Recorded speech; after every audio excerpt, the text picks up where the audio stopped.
जय जिनेन्द्र। तिन्नानम तारयानम। 3 बार ओम के उच्चारण के साथ क्लास का प्रारंभ करेंगे। आंखें कोमलता से बंद, ज्ञान केंद्र।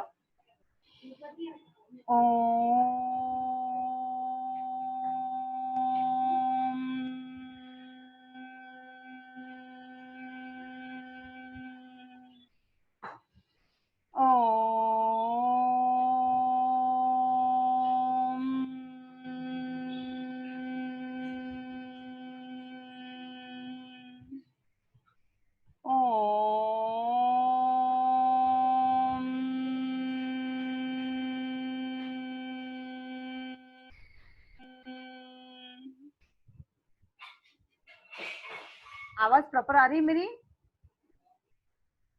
भगवान महावीर को नमन, आचार्य श्री भिक्षु को नमन, हमारे जीवन नैया के खेवनहार आचार्य श्री महाशमन जी को नमन। गुरु आन से बड़े होते हैं, गुरु शान से बड़े होते हैं, सच पूछो तो भक्तों गुरु भगवान से बड़े होते हैं। जय जिनेन्द्र सभी को। जिस प्रकार अपने 3 दिन का हॉलीडेज था, अब वापस अपने मिले हैं। दुख विपाक सूत्र का अध्ययन चल रहा है। दुख विपाक सूत्र में 4 कुमारों का अध्ययन हो चुका है।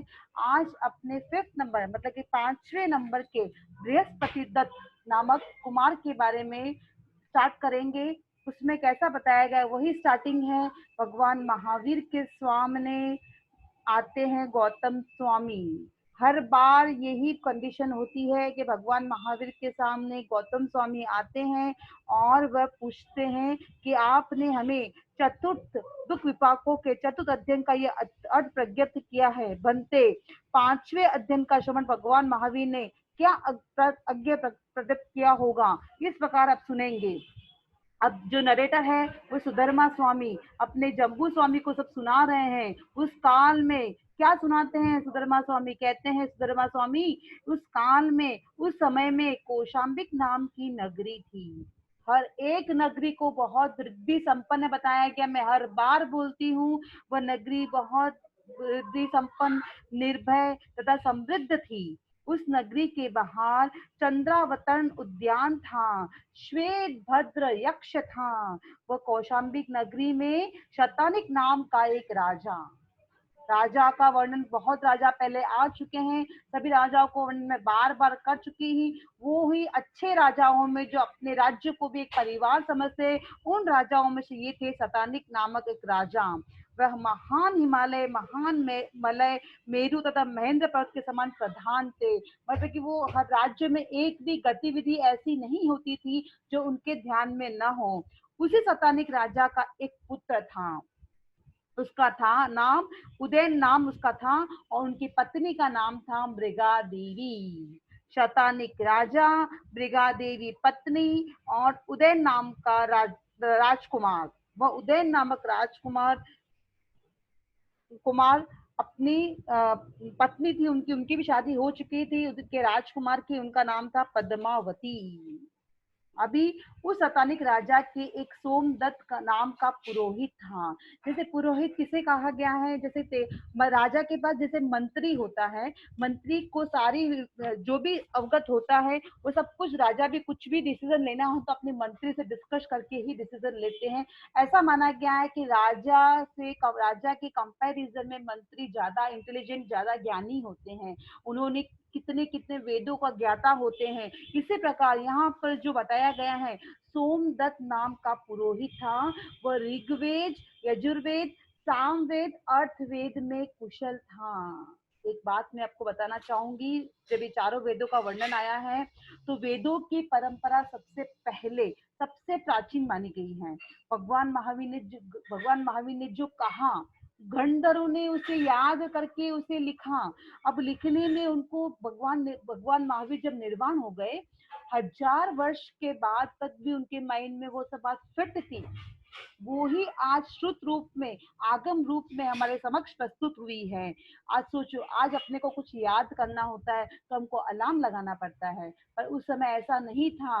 उनका ज्ञान भी उस कोटि का था कि वो याद रख सके। उनके पास पेपर, पेज और मोबाइल वगैरह कुछ भी नहीं था याद करने के लिए, और उनका माइंड मोबाइल से 100 गुना फास्ट था। जबकि 1000 वर्ष हो गए हैं भगवान महावीर के निर्वाण को, आज भी उनकी बातें उनको एज इट इज याद थी, वह आगम में पिरोई गई। अब हिंदू परंपरा में ऐसा बताया गया है कि किसी ये वेद जो बने हुए हैं किसी पुरुष के कृत नहीं है, ये अपुरुषकृत माने गए हैं। वेद ब्रह्मा जी के मुख से निकले हुए हैं। वेद अर्थात ज्ञान से जुड़ा हुआ, ज्ञान मतलब कि ज्ञान का अथाह भंडार को अपने वेद कह सकते हैं। वेदों का ज्ञान होना इजी नहीं था।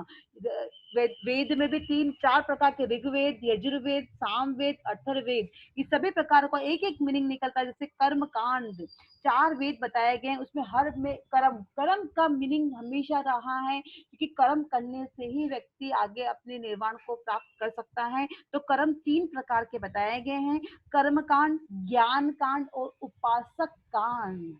कर्म कांड में रिचुअल नॉलेज, जो नॉर्मल नॉलेज होता है वो होता था। ज्ञान कांड में नॉलेजेबल, जैसे कि क्या करना चाहिए, किससे अपनी निर्जरा होती, टाइप ऑफ दिस। और उपासक कांड में उपासना कितनी प्रकार की हो सकती है, जैसे आज अपने को बताया गया निर्जरा के 12 भेद हैं। किसी स्वाध्याय नहीं होता है तो वो ध्यान करे, ध्यान नहीं होता तो त्याग करे, त्याग नहीं होता तो तपस्या करे। इसी प्रकार 12 नियम बताए गए कर्म निर्जरा के। और भगवान ने बोला कि आने वाला श्रावक, श्राविका, साधु, श्राविका, चारों जो तीर्थ होंगे वो उनकी कैपेबिलिटी इतनी नहीं होगी। इसी के अकॉर्डिंगली उन्होंने निर्जरा करने के, तुम 12 प्रकार में से कोई एक प्रकार को चॉइस कर लो। अगर तुम एक प्रकार को भी नहीं कर पाते तो थोड़ा थोड़ा सब करो, कुछ भी नहीं होता है तो उनोदरी तप तो अपने कर ही सकते हैं। खाने जितना खाने में आए उससे एक चीज कम खाना। 2-2 घंटे के त्याग हम कर सकते हैं। चौविहार, कम से कम चौविहार त्याग रात को नहीं होता है। अपने ऐसे कर्म है तो कोई बात नहीं, घंटे, 2 घंटे, 3 घंटे दिन में ही कर लो। रात को 10 बजे तक पानी पीने का लक्ष्य रखो। उसके बाद 4, गुरुदेव की कृपा से गुरुदेव ने फरमाया हुआ है 10 बजे तक ही पानी पीने का नियम रखना है, उसके बाद 4 आवर पानी का त्याग कर देना। आपसे ये पॉसिबल नहीं होता है तो एटलीस्ट एक नियम तो हमेशा लाइफ में रखना, 12 बजे घड़ी में अपना मुंह का ताला लगा देना है। पानी के लिए भी खुला नहीं रखना, इवन खाने के लिए तो रखना ही नहीं है। ऐसा माना जाता है कि आप नवकाशी लेते हैं, आप सूर्योदय के सोगन लेते हैं तो वो काउंटिंग नहीं की जाती अगर आप रात को 12 बजे के बाद भी खाते हैं तो। ऐसे एक बार मैं बताना चाहूंगी, एक एक नियम अब हर एक पल का ध्यान रखो। कोरोना काल चल रहा है, कब किस समय क्या हो जाए किसी को कुछ पता नहीं है। क्यों ना हम अपने अपने समय का अच्छा उपयोग करके अच्छे कर्मों की निर्जरा कर ले। और एक बात और बोलूंगी कि कोरोना काल में 21 टाइम चैता भारम वासम चक्रवटी महित्यो अपने लिए भी करो और पूरे अपने फैमिली के लिए भी करो, पूरे समाज के लिए करो, पूरे राष्ट्र के लिए करो। सब मिलके 21-21 बार करेंगे तो कण में मन हो जाएगा, गागर में सागर भर जाएगा, जिससे कोई भी कोरोना काल से पीड़ित नहीं हो पाएगा। अपने एक ही भावना रखो, रोज 21 टाइम चैता भारम वासम चक्रवटी महितियो संति संति करे लोए पत्तो गए मणोत्तरम। इसी प्रकार वेद जो ज्ञान से जुड़ा हुआ है, उसमें सबसे पहले बात करेंगे हम ऋग्वेद की। कभी अपने ने चारों वेद के नाम कितनी बार सुने होंगे, पर इतने क्या क्या डिटेल्स आती उतना अपने को नॉलेज नहीं है। थोड़ा थोड़ा नॉलेज मेरी मेरी जानकारी के अकॉर्डिंगली मैं आपको दे पा रही हूँ। ऋग्वेद सबसे पुराना है, इसमें 10 टाइप के चैप्टर्स, 10 चैप्टर्स हैं। ऋग्वेद में सूक्तों मतलब 1028 सूक्त है, मतलब कि श्लोक वैसा। और इनमें ईश्वर की स्तुति बताई गई है, जगत के अनेक अनेक रहस्यों की व्याख्या दी गई है, तत्वों का उद्घाटन किया गया है ऋग्वेद में। अब यजुर्वेद का नंबर आता है। यजुर्वेद यज्ञ संबंधित पाठ, जैसे अभी तो यज्ञ होते नहीं है, होते भी होंगे तो अपने में नहीं होते हैं। पहले ऐसी परंपरा थी, जो पंडित वगैरह थे यज्ञ वेद करते थे। भगवान पार्श्वनाथ के समय में वेद यज्ञ हो रहा था। यज्ञ के हवन में लकड़ियां जल रही थी, लकड़े में सांप और सापिन जल रहे थे। वो भगवान पार्श्व को अवधि ज्ञान से ज्ञापित हो गया। तब उन्होंने बोला कि इसमें सांप जल रहे हैं, उनको नमस्कार महामंत्र उन्होंने सुनाया। वही आगे जाकर क्या बने, धर्मेंद्र और पद्मावती देव बने। अच्छी जन्म वैमानिक कुल में जन्मे और देव बनकर सामने आए, और उन्होंने ही वापस भगवान पार्श्व को हेल्प की कि उनकी जो प्रताड़ना दी जा रही थी, तब उन्होंने अपना एक सिंहासन बनाया और ऊपर एक छत्र छाया की। इसी प्रकार अपने जैसा देंगे वैसा अपने को मिलेगा, वो ध्यान रख के ही अपने को काम करना है। आगे सामवेद, यदि सामवेद में क्या होता था, गाए जाने वाले मंत्र मंत्र मंत्र में कैसा कह सकते हैं कि टाइप ऑफ गद्यात्मक मंत्र, जैसे कौमुदी, जैनिनी, रायणी आदि। अर्थवेद, ऋषिवेद को देखा गया, 6000 मंत्र हैं। इसमें अर्थवेद में क्या बताया गया है कि शत्रुओं का नाश कैसे हो सकता है, उस मंत्र के बारे में बताया गया है। धार्मिक औपचारिक संस्कारों के लिए कैसे प्रार्थना की जा सकती है, किसी को कोई प्रॉब्लम है तो किस मंत्र का उच्चारण करना चाहिए, किसी को कुछ भूत प्रेत की कुछ प्रॉब्लम हो गई है तो उसके लिए क्या करना चाहिए। हमेशा अपने को एक काम हमेशा करना चाहिए, अपने को अपनी बॉडी पे नमस्कार महामंत्र का कवच बना लेना चाहिए। एवरी डे उठते ही पॉसिबल हो तो उठते ही, जैसे आपको पॉसिबल हो तो रात को बना के सोओगे तो भी चलता है, पर पूरे दिन में एक बार नमस्कार महामंत्र का अपने पूरा कवच बनाने से अपनी बॉडी पूरी प्रोटेक्ट हो जाती है। मैं इसका आज का ये टिप रहेगा, मैं इसका वीडियो आफ्टर क्लास डाल दूंगी। पर नमस्कार महामंत्र का रोज अपने बॉडी पर कवच बनने से अपना बॉडी, जैसे कि बारिश में अपने बाहर निकलते रेन कोट की जरूरत पड़ती है, वैसे ही अपने शरीर को साधना करनी है, अपने बहुत कर्मों की निर्जरा करनी है, इसको चलाना भी पड़ेगा। इसी उद्देश्य से नमस्कार महामंत्र का कवच बनाने से अपना पूरा बॉडी प्रोटेक्ट हो जाता है। 1000 में से 2 को कोरोना हो जाता है, या 1000 में से 2 को मलेरिया हो जाता है, 1000 में से 2 को डेंगू हो जाता है। क्यों होता है? अपने में प्रोटेक्शन की कमी होती है। अपना प्रोटेक्ट कवर अपने अपने लिए ही बना सकते हैं, कोई और अपना नहीं बना सकता है। वो एक ऑरा होता है, जैसे जैसे आप स्वाध्याय में लीन होंगे, जैसे जैसे आप त्याग में लीन होंगे, जैसे जैसे तपस्या करेंगे, वैसे वैसे अपनी बॉडी के पीछे एक ऑरा बन जाता है। पता है आपको, सतयुग में ऐसा था कि जितने भी भगवान का फोटो देखोगे आज, तो उनके पीछे एक राउंड व्हाइट जैसा बड़ा बड़ा बनता था, चक्र जैसा चलता था, व्हाइट कलर का होता था।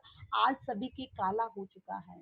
क्यों? क्योंकि ये कलयुग का आरा चल रहा है, पांचवा आरा चल रहा है। इसी हिसाब से सारा काला काला हो गया। इसको अपने को सफेद करने के लिए, व्हाइट करने के लिए, श्वेत शांति का प्रतीक होता है, उसको प्रकट करने के लिए हमें अपने राह को बदलना पड़ेगा।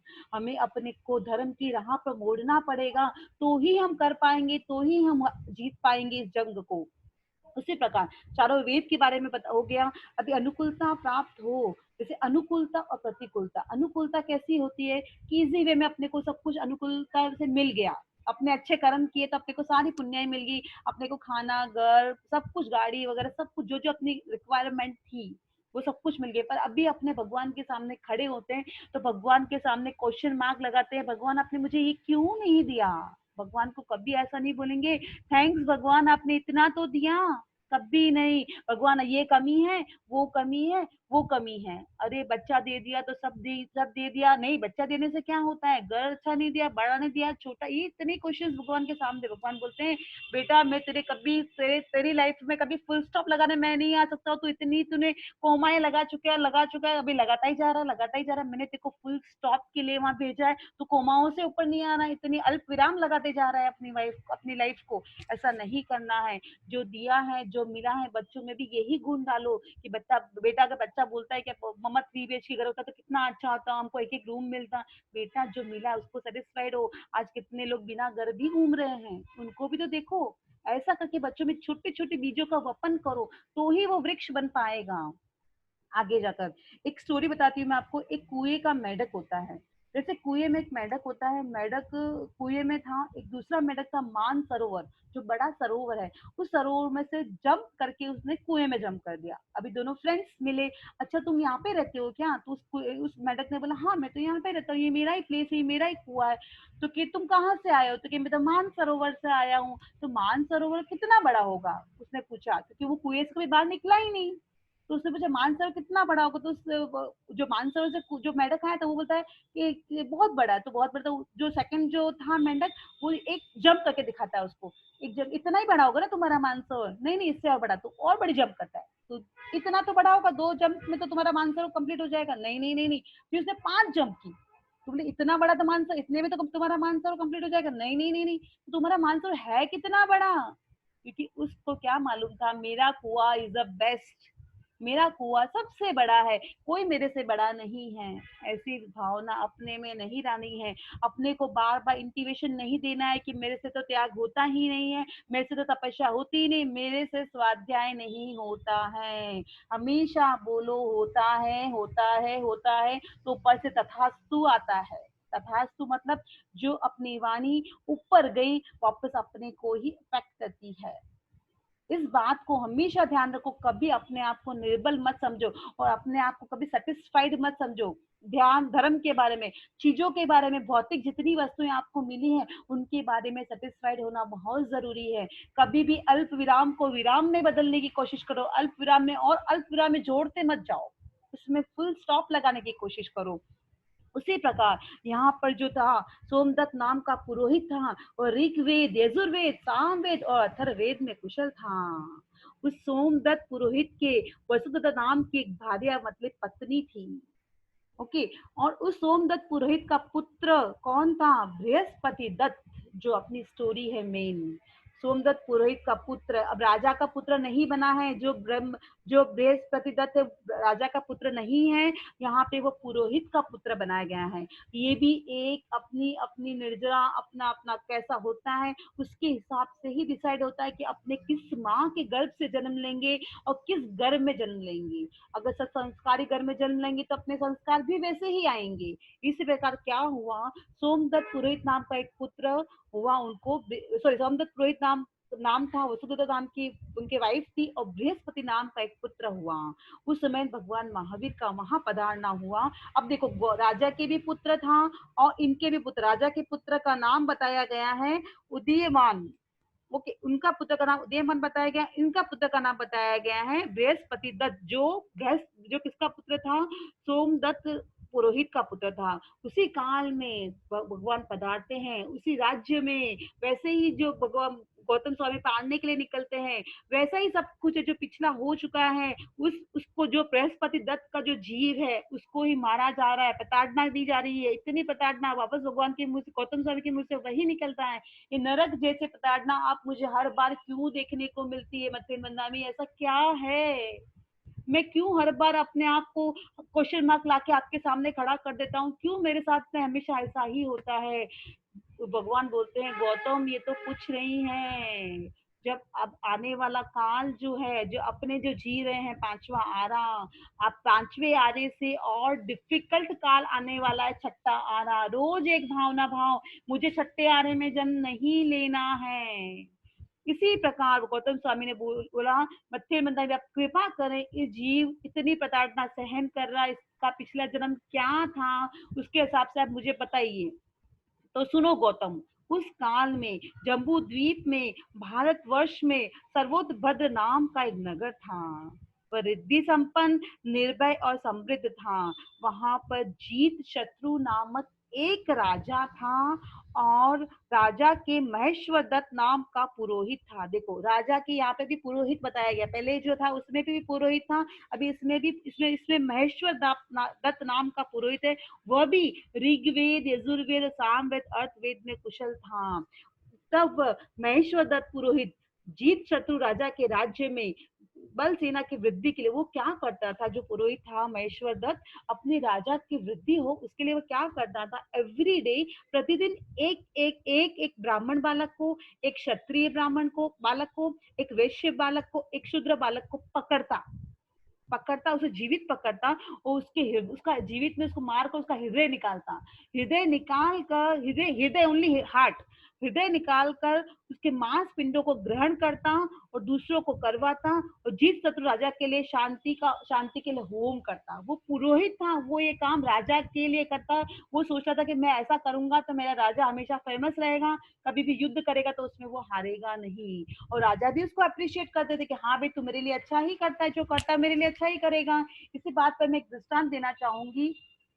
एक तीन बालक थे, तीन बालक में से एक बालक जैन नहीं था, दो बालक जैन थे। उसमें बताया गया जिसका अरहम सोहम, दो बालक जो जैन थे उनका नाम अरहम सोहम था और यहाँ पर मोहन नाम का तीसरा बालक था। तीनों साथ में प्ले करते थे। पर्यूषण का समय आने वाला था तो सोहम ने अरहम को पूछा, कल से पर्यूषण प्रारंभ हो रहा, तुम्हारा क्या प्लानिंग है? हमेशा प्रिपरेशन स्टार्ट होने से पहले अपने घर में एक चार्ट लगना चाहिए। क्या लगना चाहिए? बच्चों ये नियम मैंने बनाए हैं, इनमें से आप कौन-कौन सा नियम आप फॉलो करोगे, मंडे को कौन-सा करोगे, ट्यूसडे को कौन-सा वेडनेसडे को इतने मार्क्स दो उनको, उनको मार्क्स दो 10-10 मार्क्स को ईच के, ताकि बच्चों को उसको करने की इच्छा होगी। मैं हमेशा लगभग ऐसा ही करती हूँ, ताकि मार्क्स से बच्चों को लगता है मेरे इतने कलेक्शन हो गया मार्क्स का, उससे बच्चों का इंटरेस्ट बढ़ जाता है कि मुझे ये करना है। इसी प्रकार उन्होंने क्या किया, उनके दोनों दोनों के पेरेंट्स ने तो वो चार्ट बनाया था, पर जो मोहन था उसके पेरेंट्स को वो जैन नहीं थे, इसलिए उनको आइडिया नहीं था, तो उन्होंने कुछ नहीं किया। तो उन दोनों ने, सोहम और अरम ने बोला कि फर्स्ट में हम तो तेला करने वाले हैं, चंदन वाला का जो तेला फर्स्ट सेकंड थर्ड दिन जो होता है वो तेला हम करने वाले हैं। तो बोले चंदन वाला कौन, तेला कौन, मुझे कुछ समझ में नहीं आ रहा है। मोहन बोलता है आप मुझे पूरे से अच्छे से एक्सप्लेन करो। तो उन्होंने सारा भाव एक्सप्लेन किया। तब इन तीनों की उम्र ओनली 11 वर्ष थी, तीनों की उम्र 11 वर्ष थी, तो भी ये भाव थे। मैं एक बात बोलती हूँ, तेला अपने से होता है नहीं होता है, भाव रखने से भी अनंत अनंत कर्मों की निर्जरा होती है। भाव तो रखो, एटलीस्ट एकाशने की इच्छा, जैसे आपकी आज इच्छा हो रही है एकाशने की, आपको पता होगा नहीं होगा, 10 बजे तक तो त्याग करो, तो चलो देखते हैं 10 बजे तक तो मैं कर पाती हूँ कि नहीं कर पाती हूँ। एक दिन 10 बजे को, थोड़े दिन बाद 11 बजे तक करो, फिर 12 बजे, ऐसे धीरे धीरे एक एक घंटे को बढ़ाओ। उस जिस दिन आपने 10 बजे तक भाव भी रखे ना, उसमें भी आपकी निर्जरा हुई कि आपके भाव तो है कि मेरे को, मैं हो सकेगा तो मैं करूंगी। ये भाव रखना भी निर्जरा का ही कहा गया है, एक मार्ग। उसी प्रकार से उन्होंने, तीनों फ्रेंड्स बात कर रहे थे, तीनों ने बोला हम दोनों तो तेला करने वाले हैं, तुमको पता नहीं है सिर्फ उसमें क्या होता है, पक्का पानी पीना होता है, वो कुछ खाना नहीं होता है, और रात को 4 आहार पानी का त्याग करना होता है। क्योंकि अच्छा, मेरे को भी इच्छा है। तो घर पे जाके उसने अपने पेरेंट्स से बात की। उनके पेरेंट्स बहुत वैदिक, मतलब कि ब्राह्मण टाइप के थे, तो उनको ऐसा कि अब अपने में ये सब नहीं हो पाएगा बेटा, तेरे को कुछ हो जाएगा। लेकिन आज अपने माओ के मन में क्या होता है, मेरे बच्चे को कुछ हो गया तो, कभी नहीं। धर्म के प्रताप से, धर्म में फुल आस्था है, तो आपके बच्चे को कभी कुछ नहीं होगा। आप ये मत सोचो कि धर्म के हिसाब से इन केस हो गया, कि धर्म के हिसाब से वो नहीं, वो होना ही था। वो सोचो, वो बड़ा होना था तो वो छोटे रूप में शूली, बोले कि शूली की सजा ना मिलती, सूल की सजा मिल गई। मतलब बड़ा बड़ा कोई बड़ा पेड़ गिरने वाला था, पेड़ ने गिरा, पेड़ का एक कांटा ही चुभ गया, इतनी सजा ही मिली उसको। इसी प्रकार ये समझो कि धर्म के प्रताप से कुछ नहीं हो पाया। उनको नॉलेज नहीं था, सबका नॉलेज एक जैसा नहीं होता है, तो उन्होंने ना बोल दिया। ना बोलते बोलते उसको रात को सोते सोते ही नींद आ गई। नींद में उसको तेला तेला करना रहा। देखो, आयुष्य का कोई भरोसा नहीं है। उसके मन में तेला करना है, मुझे तेला करना है, मुझे गुरु के दर्शन करने हैं, मेरे को उनके गुरु के दर्शन करने, मन में एक ही भाव था, उनके गुरु के दर्शन करने और तेला करना, उनके गुरु के दर्शन कर। सोते सोते ही रात को सोता सोता ही रह गया, उसका आयुष्य पूर्ण हो गया। किसी के आयुष का चलता फिरता इंसान का आयुष्य पूर्ण हो रहा, आप हम सब देख रहे अपनी आंखों से, ऐसा काल आ गया है। हर एक पल को, समय, हर एक समय को साथ में लेको, मुट्ठी में ले लो, समझ लो इतना ही समय मेरे पास है, इसको कहाँ यूज करना बहुत कीमती है। पैसा तो कोई भी जन्म में मिल जाएगा, पर जो धर्म मिला है, उसकी कर्मों की जो निर्जरा है, वो इसी जन्म में ही करनी है। उसी प्रकार उस रात को सोते सोते ही आयुष्य उसका पूर्ण हो गया। अब वो नेक्स्ट जन्म में सोचो, जहां वो मन में जो थिंकिंग थी, तेला और गुरु दर्शन, वो ही लेकर वो जैन कुल में जन्मा। ऐसे कुल में जन्मा जहां पर नवकादशी के बिना किसी को खाना नहीं मिलता है। रात को सभी नवकादशी करते हैं, रोज की सबकी कम से कम एक एक सामायिक फिक्स, रोज प्रवचन में जाना, अष्टमी चतुर्दशी के दिन सब उसका वर्जन करना। इसी प्रकार के सारे छोटे छोटे नियम का पालन होता था। तब उसने जन्म लिया। जन्म लेने जब ऐसा कोई जीव जन्म लेता है, जैसे भगवान महावीर ने जन्म लिया, तो कुक्षी में माँ को कुछ अलग फीलिंग होती है, जो हमें आपको मेरे को नहीं हो पाई, क्योंकि अपने कोई ऐसा जीव नहीं जन्मा है जो इस कुल का उद्धार करे, उसका जन्म का उद्धार करे। पर यहाँ पर जो जीव जन्मा, उसकी माँ को जैसे गर्भ में आया, कंसीव होने के फर्स्ट डे में ही उसको ऐसी फीलिंग आई कि मेरे गर्भ में जो जीव है बहुत पुण्य आत्मा है। ऐसा फीलिंग आना सबके बस की बात नहीं है। ऐसी माओ की भी कर्म होनी चाहिए, ऐसे पुण्यशाली बच्चों जो जीव आने वाला है उसके कर्म भी होने चाहिए, दोनों मिलाकर ही पॉसिबल है। भगवान भी ऐसी कुक्षी ढूंढते हैं, जैसी माँ ऐसी माँ ढूंढते हैं कि वो जो उत्कृष्ट कोटि के कर्मों की निर्जरा कराने में उसको सहयोग प्रदान करे। वह ऐसी ही माँ थी, मोहन की माँ। अब मोहन मोहन नहीं रहा, अब वो बन गया ऋषभ।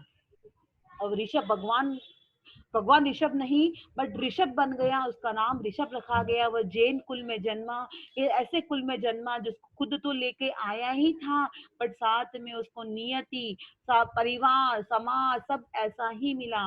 धीरे धीरे उसने जन्म होते ही एक एक जैसे कैंडल कैसा जगा, वैसा इतना प्रकाश हुआ कि उसकी माँ को भी आंखें बंद करनी पड़ी, और घर के सारे मेंबर के सामने अंधेरा छा गया। वो बच्चा बाहर निकलता है, और जब न रोया न कुछ किया, उसके हाथ जुड़े हुए, दोनों हाथ। बच्चा जब बाहर आता है, मोस्टली अपने सबको पता है, बच्चा रोता है, इस बच्चे ने रोया नहीं और दोनों हाथ जोड़कर ही बाहर आया। इस सीन को देखकर माँ तो पहचान ही गई कि पुण्यशाली आत्मा मेरे गर्भ में थी, और इसी तरह जिस तरह से वो आई है उस तरह से तो 100% मुझे श्योर हो गया ये आत्मा पुण्यशाली ही है। फिर क्या हुआ, बच्चे को अपने घूटी देते हैं या कुछ देते हैं, बट वो माँ, उस बच्चे ने मुंह भी नहीं खोला। पूरा दिन निकल गया, डॉक्टर तो थे नहीं उस समय। वैद्य जी ने देखा, वैद्य जी ने बोला इसका हार्ट बीट तो चल रहा है, बच्चा जिंदा जरूर है, पर ये मुंह क्यों नहीं खोल रहा, रो क्यों नहीं रहा, कुछ मांग क्यों नहीं रहा। बच्चे ने फर्स्ट दिन कुछ नहीं मांगा, सेकेंड दिन वापस वैद्य जी को बुलाया गया। वैद्य जी बच्चा है या नहीं है, माँ टेंशन में, पेरेंट्स सब सब घर के जितने मेंबर सारे टेंशन में, तभी बच्चे ने कुछ नहीं लिया। थर्ड दिन आया, अब तो सबने सोचा कि अब तो इस बच्चे की डेथ हो चुकी होगी, आजू बाजू वाले सब देखने आए, चमत्कार हो गया जैसे।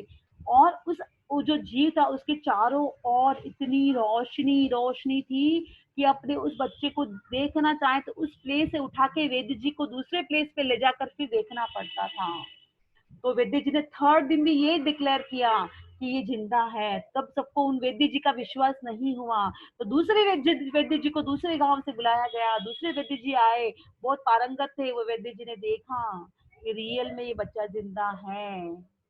बच्चा जिंदा है, तो अब आगे क्या होता है कि वो बच्चा धीरे धीरे, अभी 3 दिन के बाद, अब सबको लगा भले वैद्य जी भी कह रहे हैं, कोई कुछ भी कह रहा है, अब इनको गाड़ने का समय आ गया। छोटे बच्चे को जलाया नहीं जाता है, जैसे गाड़ने की तैयारी की, ऊपर से देव का उच्चारण हुआ, इसको मत करो, ये जिंदा है और इसने तेला किया है, कल ये पारना कर लेगा।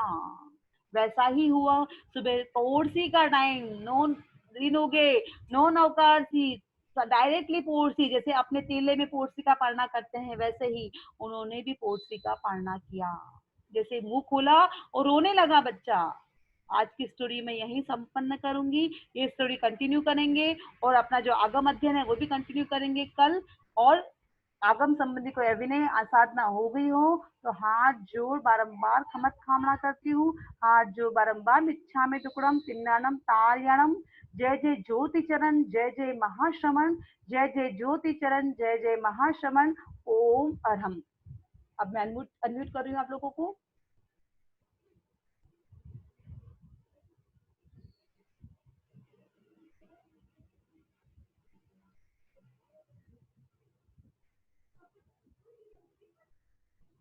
हाँ बोल सकते हैं आप। कोई डाउट है किसी को?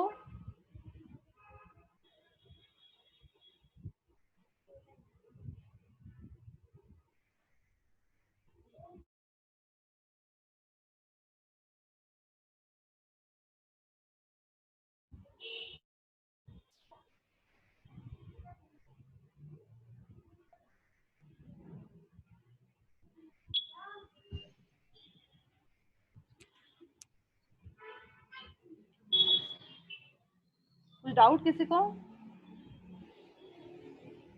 म्यूट है अभी तक भी। और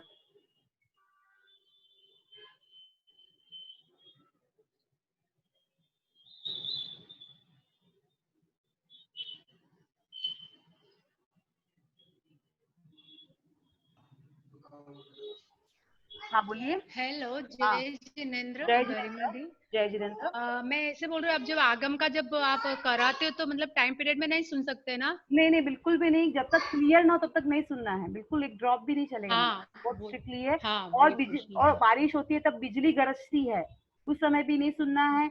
अपनी बिल्डिंग में आजू बाजू में कहीं डेथ हो गई है, आपको पता चला है वो बॉडी वही है, तो भी आपको नहीं सुनना है। बहुत नियम का ध्यान रखना है। ये आगम का अध्ययन है, इसमें बहुत दोष लगने के चांसेस रहते हैं। हाँ वही। आपको भी लगेगा, हमको भी लगेगा। हाँ वही। हाँ, ये आप बहुत ध्यान हाँ रखना। सही सही, इसलिए सबको मैंने मैंने कहा आज पूछ लेते हो, दो नहीं, तीन आपने दिन से अच्छा मन किया, में चल क्वेश्चन रहा था किया, ना बहुत कंफ्यूज। अच्छा किया आपने क्वेश्चन किया, पर बहुत ध्यान रखना आगम का टाइम नहीं, और सूर्योदय से पहले भी नहीं सुन लेना है। जैसे कभी कभी आप मेरा ऑडियो कभी भी सुन लो, वैसा टाइम मत करो। कम से कम दिन उगने दो रात, और सोते सोते बेड पे मत सुनो। हो सके तो बैठ के ही सुनो। आगम अध्ययन है, छोटी नहीं, बड़ी। अभी जैसे आप ऑनलाइन क्लास ले रहे हो तो वो भी मतलब अगर बिल्डिंग में किसी की डेथ हो गई तो हम लोग आपको अटेंड नहीं करेंगे ना। नहीं नहीं, आप लोग अटेंड नहीं करोगे, नहीं हाँ करोगे। ओके। हाँ, वैसे भी अपना रिकॉर्डिंग होता है तो आप लोग को वैसे भी मिल जाएगा, अगर नहीं भी कर पा रहे हैं आप। हाँ हाँ वो तो है, लेकिन हाँ, मैंने कहा पूछ ये लेती हूँ, मन बहुत में ये जिज्ञासा बहुत थी तो। ध्यान रखना। सबसे हाथ जोड़कर रिक्वेस्ट है, किसी को अपने को तिन्नाणम तार्यानम का अपना भाव है, आप भी तरो, आप सब अपने सब मिलके तरे। उसमें ये दोष किसी के हिसाब से लग न जाए, ये ध्यान जरूर रखना। किसी को भी आप ग्रुप में ऐड भी करते हो तो आप अपने हिसाब से एक बार कह दो, ताकि अच्छा, क्योंकि हर बार नए नए ग्रुप कब कौन ऐड हो रहा है मुझे पता नहीं चल पाएगा। तो सब जो ऐड कर रहा है वही कह दे कि ये नियम है, तो वो क्लियर हो जाएगा। ओके। और आज का मैं जो नमस्कार महामंत्र का अपने बॉडी पे जो कवच बनाना है, वो मैं आपको वीडियो आफ्टर क्लास भेजती हूँ। और एक बात और बोलना, अपने घर में डोर मेट होते हैं जो अपने पैर पहुंचने का जो बोलते हैं, उस पे कभी भी कोई भी अल्फाबेट्स वाला नहीं लेना है। जितने अल्फाबेट्स वाला अपने लेंगे तो आने जाने वाले सब उस पर रब करेंगे पैर को, उतना उतना अपने को ज्ञान चढ़ने में उतनी ही प्रॉब्लम होती है। उसके ऊपर एक आवरण आ जाएगा, ज्ञानावरणी एक आवरण आ जाएगा, तो आप लोग जल्दी से लर्न नहीं कर पाओगे, आपका इंटरेस्ट डेवलप नहीं हो पाया जाए होएगा। इसके लिए पॉसिबल हो तो उसमें एक टैग मार्क भी आता है, मेड इन इंडिया लिखा हुआ था, छोटा सा टैग, उसको भी सीजर से कट कर दो। बाद में डोरमेट को उसकी जगह पे रखो। डोरमेट अपने पैरों के नीचे ज्ञान नहीं आना चाहिए, भले न्यूज़पेपर हो, पेंसिल हो, पेन हो, इरेजर हो, कुछ भी हो। इवन अपने कचरा निकाल रहे हैं स्टार्टिंग से, वहां बेडरूम से निकाल रहे हैं, हॉल तक लेके आ रहे हैं, उसको उठा के साइड में रख दो। पेपर को भी ज्ञान है अपना। कभी भी न्यूज़पेपर में पहले बोल चुकी हूँ, न्यूज़पेपर में कभी भी खाना नहीं है। अपना स्पेट उसको नहीं लगना चाहिए। अपने को वैसे ही ज्ञान इतना नहीं चढ़ता, तो अपने को चढ़ाने के लिए, अपने को लर्न करने के लिए अपने को ये सब करना ही चाहिए, तो ही अपना ज्ञान विकसित कर पाएंगे। और अपने इस जन्म से क्या लेकर जाएंगे, स्वाध्याय ज्ञान को ही लेकर जाएंगे। जो अपने ज्ञान प्राप्त करेंगे उसी ज्ञान को अपने साथ लेके जाएंगे। कल पे थोड़ा सा धीरे बोलने, मैं सुन रहा तो। और कुछ डाउट किसी को? कल कल आठम है, कल अष्टमी है। अष्टमी के दिन हो सके तो कल एकाशना का ट्राई करना। एकाशना न हो तो बियाशनु का ट्राई करना। बियाशनु ना हो तो 11 द्रव्य का ट्राई तो कर ही सकते हैं। और सब जमीन कन का वर्जन, अष्टमी है कल, सबके जमीन कन का वर्जन जरूरी है। और 2 लिलोत्री आपकी इच्छा हो तो 2 रख लो, फ्रूट्स भी 2 रख लो, बाकी सबका त्याग कर सकते हैं। पर कुछ ना कुछ उस मटके में डालना, आपके निमित्त कुछ ना कुछ उस मटके में जाना ही चाहिए, ये सोच कर ही रखना। कल अष्टमी है, हर एक दिन की इम्पोर्टेंस घर में सबको फील होनी चाहिए। इवन अपने हस्बैंड को, अपने बच्चों को, बेटा अष्टमी है, आज अपने घर में सब्जी नहीं बनेगी, आज अपने को सूखी सब्जी से ही काम चलाना है। बहुत सारी अपने पास है। अपने एक स्वीट भी बना सकते हैं, खीर भी बन सकती है, खीर से आराम से खाना खाया जाता है, सब्जी भी बन सकती है, कितनी सूखी सब्जियां हैं अपने पास। वैसे ऑर्डिनरी डेज में अपने बनाते हैं। अब आप ये ध्यान रखा करो, अष्टमी, चतुर्दशी, ये जो तिथियां आती, उन तिथियों पे आप सूखी सब्जियों का रखा करो सेटिंग, तो आपको आराम से दाल ढोकली बन सकती है, दाल बाटी बन सकती है, कितने सारे बन सकते हैं जो अपने सबके फेवरेट ही होते हैं। और एक दिन में कोई पतला नहीं होता है, कोई मोटा नहीं होता है, कोई उसमें एनर्जी कम नहीं हो जाएगी, ऐसा कुछ एक दिन में नहीं होता है। ट्राई करना, एकाशना, व्यासना, 11 द्रव्य, चित्त, कुछ भी करना और अपने ग्रुप में डालना मोटिवेशन के लिए कि मैंने ये किया है। कभी फील मत करना। और कभी कभी ये कोई सोचते है कि मैं डालती हूँ तो मेरे से नहीं होता है। एक दो जन का मेरे पास ऐसे फोन आया कि मैं कुछ डाल देती हूँ ना कि मैं कल एकाशना को, तो मेरे से होता नहीं, तो मैं डालूंगी नहीं। अब वो आपकी इच्छा, बट मेरी इच्छा है कि एक दूसरे को मोटिवेट करो। आज मोटिवेट करेंगे तो ही आपने आगे जा पाएंगे। एक दूसरे के मोटिवेशन से कैसा होता है, कभी कभी अपनी इच्छा नहीं होती है ना, उसका इसका मैसेज आएगा, इसका देखा आपने ने, चलो मैं भी डाल देती हूँ, मेरे भी हो जाएगा। और एक दूसरे को लेकर चलो, सब साथ में चलेंगे ऐसा। तो आज तेरा अच्छा हो रहा है, मेरा भी अच्छा ही होगा। भगवान ने अपने ने किसी और का सोचा कि उसका अच्छा हो, तो भगवान तो सोचेगा तूने सबका अच्छा सोचा है तो तेरा तो अच्छा होना ही है, तू तो सब में ही तो है। इस बात को लेकर चलो। तो हर एक टाइम कभी भी धर्म को छुपाओ मत कि मैंने एकाशना किया या मैंने व्यासना किया सामने, और प्राउड से नहीं बोलना है, मन में ये भाव से बोलना है कि मैं उसको इसलिए बता रही हूँ कि उसके मन में भी भावना आए कि वो भी कर। कभी भी अपने प्राउड से मत बोलो कि मैंने एकाशना किया, मैं तो ये कर सकती हूँ, मैं तो वैसा कुछ भाव अपने नहीं है। अपने मन में एक ही भाव है कि मेरे भावों से शायद आपके भाव जग जाए। सबको एक एक निमित्त चाहिए होता है, क्या पता कौन किसका निमित्त बन रहा है इसमें, आप कब किसका क्या निमित्त बन जाओ। हमेशा अपने निमित्त अगर अच्छे कार्य के लिए बनते हैं तो अच्छी कर्मों की निर्जरा ही होती है। आज भगवान महावीर ने एक ही बात बताई कि हमेशा समय गोयम माँ पमाइए, हे गौतम तू क्षण भी प्रमाद मत कर। वैसे ही हमें को हर एक ये सेंटेंस को हमें बार बार बोलना है, अपने आप को गौतम फील करना है, हे गौतम तू क्षण भर भी प्रमाद मत कर, समय गोयम माँ पमाइए। इसलिए जो पॉसिबल हो, मैं किसी को हार्ड एंड फास्ट नहीं करती, मैं हार्ड एंड फास्ट करूंगी जमीन कन के वर्जन का। जो मेरी दृढ़ इच्छा रहती है कि चतुर्दशी अष्टमी जो तिथियां आती है एटलीस्ट उस दिन का आप वर्जन करो। और लियोत्री भी 2 रख लो आपकी इच्छा हो तो, फ्रूट भी 2 रख लो आपकी इच्छा है तो, बाकी आप कर सको उतना कर सकते हो उतना करो, तो आपका भी अच्छा, हमारा भी अच्छा, सबका अच्छा होगा। ओके, ओम अरहम। जय जय ज्योति चरण, जय जय महाशमन, जय जय ज्योति चरण, जय जय महाशमन। एंड करूँ क्लास? हेलो दीदी, हाँ बोलिए। सैटरडे वाला वीडियोस भेजना ना। सैटरडे का वीडियो? फ्राइडे, ओ हाँ फ्राइडे सैटरडे, का सैटरडे का? नहीं सैटरडे सैटरडे, ओके ओके। अच्छा एक बात और ओके दीदी। बोलूंगी, भक्तामृत का ग्रुप का बहुत अच्छा प्रोग्राम हो गया। अब मुझे आगम के ग्रुप का प्रोग्राम रखने की इच्छा है। सभी जितने भी पार्टिसिपेंट्स हैं, आज पार्टिसिपेंट्स कम आए हैं, पार्टिसिपेंट्स जितने भी हाँ हैं अपने अपने हिसाब से अपना अपना एक वीडियो सेंड करो, कुछ नया बनाकर। कोई जरूरी नहीं कि नया आपने जो पढ़ा वही करना है, कुछ भी आप बताओ, एक मैसेज दो सबको कि मैंने ये मेरे में चेंजेस आया है, वो चेंज का मैसेज बनाओ, ताकि क्या सबको मोटिवेशन करेंगे। अपने एक अच्छा सा प्रोग्राम रखेंगे जूम मीटिंग पर और अच्छे से सबको बताएंगे देखो ये हमारे में चेंजेस आए, ताकि दूसरे भी सुने, दूसरे भी करें। ओके, अब ये कब रखते हैं? लगभग आज 5वां दिन अपने चल रहा है, लगभग ये 10 तो पूरे हो जाए उसके बाद ही रखने की इच्छा है। ओके, और कुछ आप लोग